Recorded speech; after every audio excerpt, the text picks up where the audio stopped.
Eh bien bonjour, nous sommes sur le Festival international des jeux de Cannes, nous sommes sur le stand de Studio Delcro Booking Games. Exactement. Et nous venons de tester, alors on va peut-être commencer par ça parce qu'on en sait. Oui, mais bien sûr, Tu as animé Trikitov, dont tu es aussi, tu travailles dessus, une partie de démonstration de Pendragon. Exactement. La résurrection d'un grand ancien. Ça ne nous rajeunit pas, ça me disait. Du jeu de rôle un peu oublié et que Chaosium a relancé. Donc vous allez occuper de la version française. C'est ça. Qui sera bientôt en Kickstarter. Exactement. Alors moi, j'aurais ressenti, bon évidemment, je connais Pendragon et c'est un jeu que j'affectionne beaucoup. On est dans l'amour courtois, on est dans le chevalier à table ronde, on est vraiment dans la quête du Graal, etc. avec tous les enjeux. Déjà, comment t'en es arrivé à travailler sur Pendragon? Parce que oui, bien sûr. Je pense que tu es plus jeune que moi, mais tu as connu. Hein. Ah bah oui, voilà. Oui, j'ai connu. Et qu'est-ce que vous voulez, qu'apporte de plus cette nouvelle édition, par exemple? Oui, bien sûr. Alors, bonjour à tous. Je travaille et je vais surtout travailler sur Pendragon. Donc, on a la chance, effectivement, au niveau de Booking Games Studio Delcro, de pouvoir faire la traduction de Pendragon ici en France. Alors, on a commencé l'année dernière avec cet objet, le starter, qui contient du scénario, des pré-tirés, tout ce qu'il faut pour jouer. C'était l'été dernier et ça va arriver dans les mois qui arrivent auprès des souscripteurs et dans toutes les bonnes boutiques. Mais surtout, ce mois-ci, on lance sur Game One Tabletop la traduction du livre de base de la nouvelle édition de Pendragon. Alors, cette nouvelle édition de Pendragon, moi, ce que j'aime dedans, c'est qu'elle va parler aux anciens que nous sommes, c'est-à-dire qu'on est en plein dans le mythe arthurien, mais on est dans un mythe arthurien qui est un peu modernisé, un peu actualisé, puisque par exemple, tu l'as vu, tu l'as découvert en partie, on peut jouer des dames, on peut jouer des chevaliers féminines, qui vont servir des seigneurs et se lancer aussi à l'aventure autour du roi Arthur.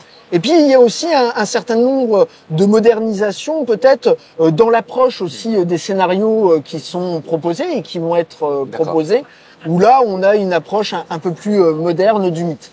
Mais on retrouve quand même aussi l'esprit de solidarité et de camaraderie, les choix moraux, la notion de sacrifice, la notion de quête vraiment primordiale, et puis toutes les règles qui nous ont plu quand on était plus jeune dans Pendragon, avec les traits. Est-ce que je me montre cruel? Est-ce que je me montre miséricordieux? Les passions. Est-ce que je vais pouvoir m'enflammer parce que mon honneur est en jeu? L'honneur de mon suzerain est en jeu, etc., etc., etc. Donc c'est le meilleur de ce qu'a pu proposer Pendragon, avec finalement une approche dans les scénarios et dans certains pendants d'univers qui sont un peu plus modernisés. Voilà. Tu m'as laissé entendre que vous allez faire de la co-création en même temps pour rapport à Chaosium. Vous allez créer. C'est ce qu'on aimerait. On est en train de voir. Pour l'instant, on va proposer la traduction du produit. Et c'est là où mon rôle va sans doute intervenir auprès de Philippe Auribeau, mais aussi auprès d'autres. C'est pouvoir proposer du scénario, de l'aventure, au-delà de la campagne de l'enfant roi autour d'Arthur, pour exploiter d'autres pans de l'univers de Pendragon. Moi, j'ai hâte, je suis extrêmement motivé. Comme toi, j'ai adoré ce jeu quand j'étais plus jeune. Je pense que c'est un jeu qui est très porteur, qui peut parler de beaucoup de choses très modernes, et qui va au-delà d'un simple jeu de chevalier. C'est ce que j'ai envie de dire. Ouais, en fait, moi, ce que j'aime beaucoup dans Pendragon, c'est que peu importe ta façon de jouer, il y a plein d'approches possibles de Pendragon. Exactement. Tu peux l'amener comme tu veux. Tu peux jouer en pur jeu d'aventure. Tu peux en faire un jeu beaucoup plus, disons, intellectuel. D'intrigue politique, de gestion de fief. Exactement, de gestion de fief. Aussi le travail sur ta moralité, sur il y a plein de trucs. Il y a plein de choses. Et ce qui est très intéressant, je trouve, c'est d'avoir conservé le système de règles qui est vraiment simple. Alors on n'est pas dans le basic role-playing. Non. Classique comme on pourrait croire chez Chaosium, même si c'est de Greg Stafford à la base. Oui, complètement. On est à base d'un D20. Alors, si tu veux, en fait, c'est super simple au niveau de la mécanique. Oui. Alors, parce que, en fait, ça se résume sur la mécanique suivante. J'ai un score de compétences ou de caractéristiques qui est noté sur 20. Je lance un D20. Si je fais en dessous, j'ai réussi. Si je fais au-dessus, j'ai raté. La petite subtilité, c'est qu'il faut réussir tout en étant le plus haut possible. Parce que plus tu es haut par rapport à ton score initial, par exemple si tu as 16 et que tu fais 14, c'est vraiment une très belle réussite. Et surtout quand il y a une opposition, il faut faire au-dessus de ton adversaire, mais en dessous de sa compétence. Tu l'as vu en combat, deux chevaliers avec 15 en épée qui se battent. Un fait 13 sur son dé, il a réussi. L'autre fait 9 sur son dé, il a réussi. Ah oui, mais l'autre a fait 13. Donc c'est lui qui porte le coup d'épée. Voilà. Ouais, c'est super simple en fait. Ça représente un petit peu le système brutal un peu de la chevalerie où il n'y a pas j'attaque, je pars. Là, non, c'est la percussion. La percussion. C'est la percussion. C'est résolu en 5 minutes, même pas 2 minutes. Ah bah oui, complètement. 2 minutes. Et la même mécanique est gardée pour les traits. Ouais. Mon personnage est cruel ou miséricordieux. C'est un score sur 20. J'ai 13 en cruel, j'ai donc 7 en miséricordieux. Je teste mon trait et si je réussis, mais je peux agir comme l'indique la personnalité de mon chevalier. Par exemple, tirer une flèche sur quelqu'un alors qu'on pourrait peut-être le laisser grâce, voilà. Ce genre de choses. Donc, c'est toute une mécanique avec la mécanique d'expérience qui va te permettre de voir ton personnage évoluer, mais véritablement évoluer au fil des aventures. Tous les hivers, tu vas gagner en compétences, tes traits de personnalité vont évoluer, tu vas pouvoir faire évoluer tes passions. Tu as vraiment l'impression dans Pendragon de faire vivre un personnage unique. Ouais. Ça, c'est incroyable. D'abord, je suis très heureux de voir revenir le chef-d'œuvre de Greg Stafford pour moi, même si je suis fan de RunQuest, attention. Oui, mais bien sûr. Mais par contre, j'ai trouvé que ce jeu est vraiment génial. Et je crois que à l'époque, quand on lui demande une question, je crois que c'était son jeu préféré d'ailleurs. Oui, mais parce que je le trouve peut-être plus simple d'abord que RunQuest. Ouais. Même si RunQuest c'est génial, Gloranta c'est un monde merveilleux. Faut avoir joué à RunQuest, ça c'est sûr. Mais Pendragon est peut-être plus simple, le mythe arthurien et parle plus aux gens. T'as pas besoin d'être dans un monde totalement décorrélé comme peut l'être Gloranta de nos réalités historiques. Et puis les porteurs, voilà, l'amour courtois, les chevaliers. Enfin, on a tous joué en tant que gamin aux chevaliers. Et d'ailleurs, les filles aujourd'hui aussi. Et puis peu importe en fait. Le mythe du chevalier, il est assez universel. Dans la croyance, la solidarité, l'effort, le goût de se dépasser, le goût d'essayer de donner le meilleur de soi-même. Je pense que ça parle, ça doit parler aujourd'hui. Ouais. Ah bah écoute, on a fait le petit présentation de Pendragon, mais bon, on va venir sur Donjons et Chatons. Ah bah oui, c'est notre actualité. Voilà, c'est ton actu. Alors bon, bah voilà, tu vas la présenter ton actu. Qu'est-ce qu'il y a de neuf pour Donjons et Chatons? Ce qu'il y a de neuf pour Donjons et Chatons, c'est ça. C'est la campagne tant attendue de Donjons et Chatons, aux sources de la magie. Une campagne en 4 aventures, une campagne qui va expliquer pourquoi la magie et pourquoi les animaux conscients, pourquoi tout ça, comment tout ça est arrivé. Eh ben, les explications sont dans cette campagne. D'accord. Dans cette campagne, on propose le développement de nouvelles régions avec des nouveaux endroits pour jouer, comme par exemple Bois-Câlin, où il y a des tribus de hérissons inspirées un peu de la culture amérindienne. On va pouvoir voyager sur la mer. On va pouvoir découvrir des endroits décrits dans le livre de base, mais en version étoffée avec des événements d'actualité. Par exemple, la cité, le port d'Ambraz est développé et avec l'intervention de Sombre et ses armées. On va pouvoir partir à la découverte, à l'exploration d'îles. Le but étant d'arriver aux sources de la magie et d'avoir les explications du pourquoi tout cela. On propose aussi des nouvelles enfances. Avec, vous pourrez jouer un moussaillon, vous pourrez jouer un charrobot, vous pourrez jouer un pigeonneau. Enfin voilà, on a mis beaucoup de matière. On propose un jeu à plusieurs niveaux, à plusieurs lectures. Vous pouvez jouer cette campagne avec des enfants, vous pouvez jouer cette campagne avec des rôlistes, avec des non-rôlistes. Vous pouvez étoffer toutes les pistes que j'ai mis et vous avez vraiment des heures et des heures de jeu. Ou alors, vous pouvez jouer une scène d'une aventure parce que l'après-midi il pleut et puis que ma foi, vous aimeriez bien montrer aux enfants ce qu'est Donjons et Châteaux. Voilà. Donc c'est vraiment je suis très content d'avoir écrit cette campagne. Moi, j'adore écrire dans Donjons et Chatons. Ça a été un vrai plaisir. Et puis Clément a fait un boulot parce que c'est Clément. Donc il a mis une illustration par page. Encore ce coquin. Et vous avez des illustrations véritablement exclusives pour cette campagne. Couverture dure, voilà, c'est attendu. Là, tout le monde se les arrache parce que c'est sortie exclusive au salon en mars en boutique. Voilà. Mais il n'y a pas que ça. Ouais, il n'y a pas que ça. Puisque on a sorti les cartes d'enfance et les cartes de sort. Alors, ces petits paquets de cartes. Dessus, vous avez pour les enfances, ou les sorts, pardon, un dessin exclusif de Clément, la description du sort, vous le mettez à côté de votre feuille de personnage, et vous avez en visu direct vos sorts. Même chose pour les enfances, un dessin nouveau de chaque enfance du livre de base et de chaque enfance D'accord. de la campagne, avec derrière le petit texte explicatif et le petit pouvoir de l'enfance en Ouais. question. Voilà, ça c'est nos sorties pour Donjons et Chatons à partir du Fige.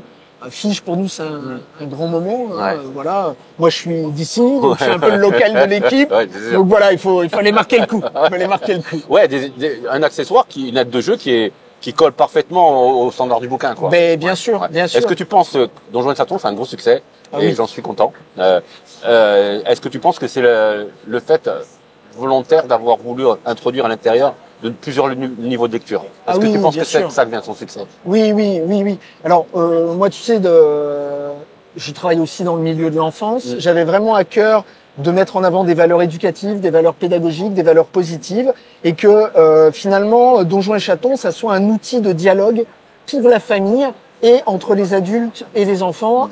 On peut aborder plein de sujets à travers Donjons et Chatons. Et en plus, le niveau de lecture avec des petits clins d'œil aux vieux rôlistes, des petits clins d'œil sur des films, sur des séries, ça parle à l'adulte. Ouais. Mais j'ai aussi mis ce même genre de clin d'œil sur des dessins animés actuels, etc. pour les enfants. Et je pense que c'est ça qui fait vraiment le succès. Ouais. C'est un jeu d'aujourd'hui, Ouais. Donjons et Chatons. C'est pour ça que ça plaît. Ouais. C'est pour ça que ça plaît. Ouais, moi j'ai été très amusé à travers les conventions que tu fais, on se croise souvent, les animations que tu fais avec des vieux grenards à table qui s'asseyent en disant bon ça va être un jeu où on va pouvoir déconner et qui sortent et disent ouais finalement Il y a de la profondeur.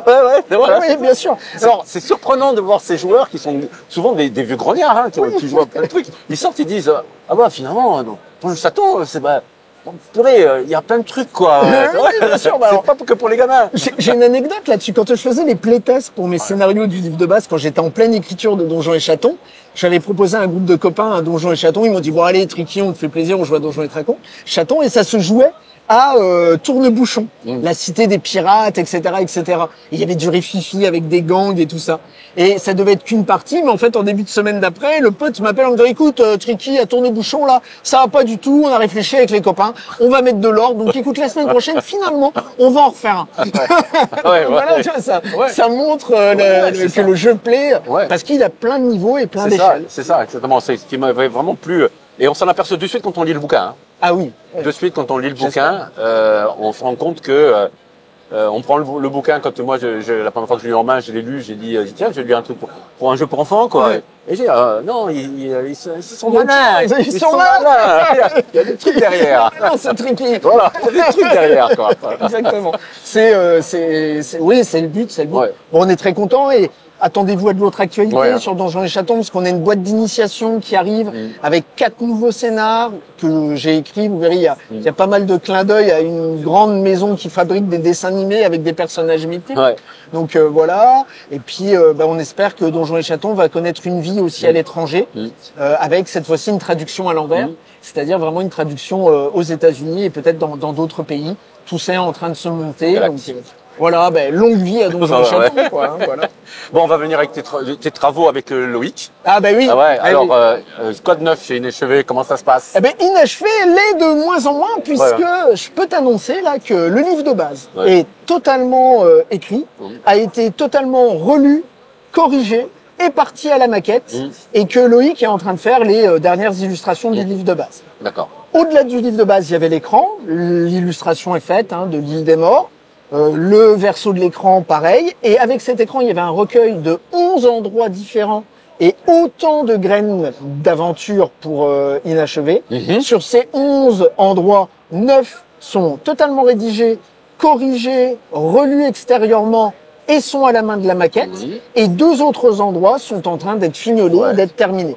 Donc on est dans les temps. Notre objectif, c'est toujours l'été de cette année pour le sortir. Donc entre juin et septembre. Et je pense qu'on va être dans les temps et que ça va être un produit. Wow. Je pense que ça va être un très très très beau produit. Le gâteau est au four. Ouais, voilà, ça, c'est top, c'est top. Voilà. Donc très content avec Loïc. On est heureux de travailler ensemble. Loïc, c'est un plaisir de travailler avec lui. Hein, vraiment, c'est top. C'est vraiment top. Très belle émulation autour de ce projet. Ok.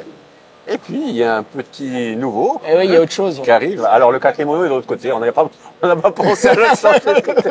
On s'est installé. Mais c'est pas grave, notre prochain projet, l'année dernière, on était aux États-Unis à la Gen Con et on y allait aussi pour essayer de pêcher des pépites et de les ramener ici en France, dont une qui est Cobalt Eat My Baby. Les kobolds ont mangé mon bébé, qui va être notre prochain jeu familial, mais aussi ouvert aux rôlistes, aux non-rôlistes et aux rôlistes avertis. Dans ce jeu, qu'est-ce qu'on joue? Des kobolds qui ont qu'un seul but, c'est de s'en prendre à des villages humains pour aller voler des ressources. Le problème, c'est que ces kobolds restent des kobolds. C'est un peu con. Donc ils sont un peu bêtes, ils sont un peu instinctifs, etc. Tout ça, c'est mécanisé en jeu, ce qui donne des situations et des quiproquos vraiment loufoques. Mais c'est la même chose, c'est que derrière ce jeu, il y a tout un univers, puisque les kobolds ont un roi. Alors par exemple, dans Cobalt Eat My Baby, à chaque fois que l'on prononce le nom du roi des kobolds, à savoir Torg, tout le monde autour de la table doit dire « Gloire au roi Torg !» parce qu'autrement, tu te prends des points de malus. Il y a plein de twists, il y a plein de mécaniques intégrées de game design au jeu. Et puis, derrière ces petits kobolds, il y a des choses plus riches que tu peux aborder. Et puis, quid de l'interaction des humains avec les kobolds. D'accord. Un petit bouquin, un petit format, hyper bien illustré, facile à prendre en main. Et ça va arriver en cours d'année. D'accord. Et en version anglaise, il y a qu'un bouquin ou il y a une collection? Non, parce que Cobalt Eat My Babies, donc les kobolds ont mangé mon bébé, ont vraiment plu. Et il y a eu des hacks de faits autour des kobolds qui ont mangé mon bébé. Donc il y a des versions alternatives, il y a des rajouts, etc. Mais on en parlera en temps utile, voilà. Donc là, ça serait un bouquin simple, voilà. Complètement, voilà. Avec quelques aides de jeu, avec déjà de l'aventure et des plans de village à investir, etc. Dès que j'en parle, j'ai le sourire parce que sincèrement, ce jeu m'a vraiment plu, aux collègues aussi. Et quand on voit des tables, c'était la folie, les amis. Mais vraiment, une table des kobolds ont mangé mon bébé, c'est dingue. C'est vraiment dingue. C'est une expérience à vivre. Et c'est le genre de jeu où tu peux jouer comme ça en petite aventure. Mais ça peut aller un peu plus loin si tu arrives à faire survivre ton kobold. C'est pas gagné. Parce que ton kobold peut évoluer et puis tu as des types de kobolds. Chaque personnage est unique. Donc voilà, ça va être notre prochaine grosse sortie. Il va falloir surveiller ça. Ça va plaire aux joueurs de Warhammer qui mettaient plein de kobolds. Ça servait à rien, qui crevaient tous, quoi. C'est ça. Non, c'est vraiment un très beau jeu. Voilà. Puis bon, on a... Mais tu fais quoi là-dessus, en fait? Ah non, alors là, c'est juste une traduction, mais... Tu sais qui est chargé de la trad, de faire ça? Alors, on a différents traducteurs à la maison et puis des extérieurs sur lesquels on travaille. Mais nous, notre idée au sein de Booking Game et de ces différents studios, c'est de faire découvrir aux rôlistes des portes d'entrée vers le loisir tout à fait différentes. Que ça soit pour les non-rôlistes ou les purs rôlistes. Et d'avoir un catalogue qui te permette vraiment de voyager dans l'imaginaire. Et le fait, c'est qu'on essaye à chaque fois d'apporter une création française. Par exemple, on parlait de Pendragon tout à l'heure, et quelque chose que j'ai oublié de dire, c'est que la version française de Pendragon sera sans doute très différente de la version américaine, non pas dans le texte, mais dans sa présentation, parce que beaucoup de dessins vont être totalement refaits par Loïc. Et puis, au-delà de ça, quand on essaye de prendre un jeu, on essaye d'y apporter quelque chose en termes de création. Tu vois, Pendragon, on parle éventuellement de scénar par des auteurs et des créateurs français. Potentiellement, c'est ce qu'on est en train de voir. Voilà. Mais on essaye à chaque fois d'essayer de négocier les choses, d'amener aussi à la création française, tant dans le dessin que dans le texte.